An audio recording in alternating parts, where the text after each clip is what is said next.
本期视频是卡伦·唐弗里德参加油管一档访谈节目的节选。卡伦是一位美国外交政策专家，曾在拜登政府担任负责欧洲和欧亚事务的助理国务卿，2023年卸任。他谈到中国的崛起开始对世界事务发挥直接的影响，美国必须从全球的角度审慎处理好各种复杂关系，并表达了对特朗普可能重返白宫的担忧。我们看看他是怎么说的吧。 You alluded to China, right? And I want to take you to this U.S.-China relations, right? There is a perception in Southeast Asia that at the rate that you're allocating so many resources on Ukraine, that there could be a misallocation of resource at the rate that if the U.S. were to actually try to call it contain, call it stabilize relations with China. I'm just curious as to what your views are with respect to this. This is also an active debate in the United States. Yeah. So you have... And this, just want to enrich, add on to this. Please.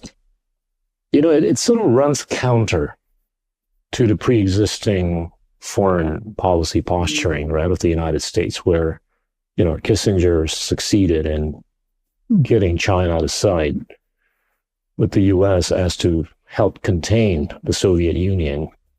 Why is that not seemingly continuing, right? So it's really interesting because, as I mentioned, I served in the Obama administration, and we all remember the pivot to Asia. And I had European allies and partners saying, pivot to Asia. If you pivot, you're pivoting away from something. You're pivoting away from Europe, and this is bad. And I said, no. And you remember we then switched to rebalance because we didn't want to suggest we were pivoting away from something. We're rebalancing toward Asia. And I said to our European friends at the time, this is not bad for you. This is good for you. Because guess what?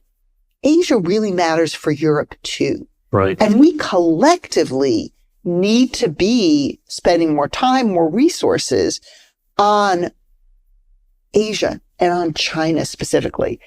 And I'm not sure we were convincing to the Europeans just to add, at the time. The free trade agreements that have been signed by the European Union are with 3 Asian countries. Yes. But, many people today say, yeah, you announced the pivot to Asia, but where's the beef?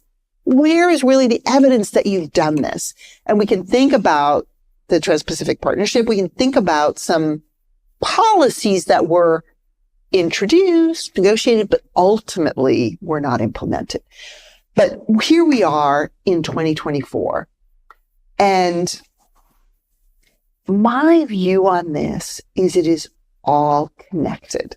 So what do I mean by that? I'm not sure you can pick a focus on Russia or you can pick a focus on China, because in the immediate run-up to Putin's invasion, we had Xi and Putin meeting, declaring the no limits partnership. I am so curious if Putin told Xi at that meeting, by the way, just so you know, in a few weeks, I'm going to be undertaking a full-scale invasion of Ukraine. My sense is he didn't share that. I think that the Chinese thought he was going to do a smaller scale invasion, more along the lines of when he grabbed Crimea and occupied that part of the Donbass, but I don't know. In any case, China has been remarkably steady in its support of Russia. Even in, that first year where things really were going badly for Russia on the battlefield. And, I think our assessment was China does not want Russia to lose this war. I don't think they necessarily wanted Russia to take over all of Ukraine, but they were willing to give support to ensure Russia didn't lose. And I think it was perhaps somewhat attractive to China that Russia, through the war in Ukraine, was distracting the U.S. And I think she was watching every measure we were putting in place, sanctions, export controls, staying power, and taking lessons for a future contingency, perhaps with regard to Taiwan. So I think he was happy to have Putin distracting us, happy to be learning from what the American playbook was and how can China really buttress itself against countermeasures we were using with regard to Russia. And, you saw, the economic relationship with China and Russia has been booming, both on the energy side, but not limited only to energy.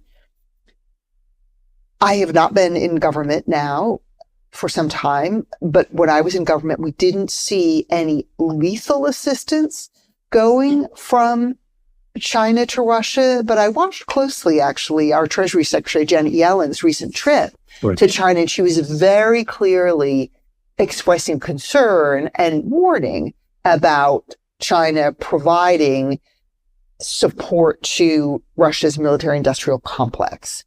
And of course, there's always concern about dual-use equipment as well. So I think this is something the administration is still watching very closely. But there's no question in my mind, China has been important to Russia economically and also politically, because they're ensuring Russia is not isolated on the political stage. I think about the series of votes in the UN General Assembly in support of Ukraine, where you consistently had 140, 141, 143 countries voting with Ukraine. And that could lead one to say, oh, they're getting pretty isolated politically. But when you have Xi last October welcoming Putin as the guest of honor to the Belt and Road Forum, Putin feels pretty good. So I think the Chinese role has been essential in the war in Ukraine. And it also means China really for the first time is playing a direct role in European security. We Americans had warned Europeans about relying on Huawei for 5G. This could affect your security, backdoor. We warned Europeans about the Belt and Road Initiative. Being really careful about China snapping up your strategic infrastructure. If they have ports in Europe, that could be strategically significant for your security.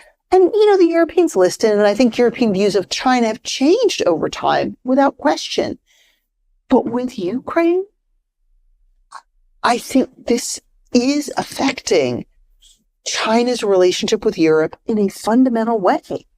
And China has to calculate the impact of that as well.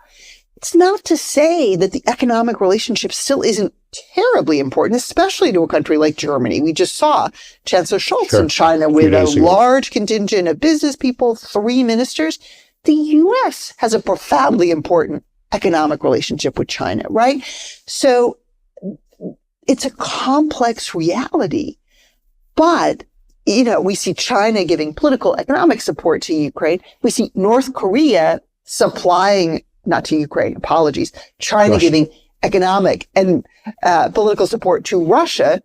North Korea supplying Russia with drones and missiles and artillery. And it's connected to the Middle East too, because Iran is also the other big supplier of missiles and drones to Russia. So I think we have to look at the world holistically and understand the connections across these regions. And does that mean, we should be doing less with regard to China? Of course not. And it's critically important that the U.S. maintain the dialogue with China. It's so important that our Treasury Secretary just went. It's so important that Secretary of State Blinken is going. Yes, the U.S. relationship with China is multidimensional. We do cooperate on some things. We compete in a lot of areas. And the key is, the confrontation we have in certain places, that not turn into conflict.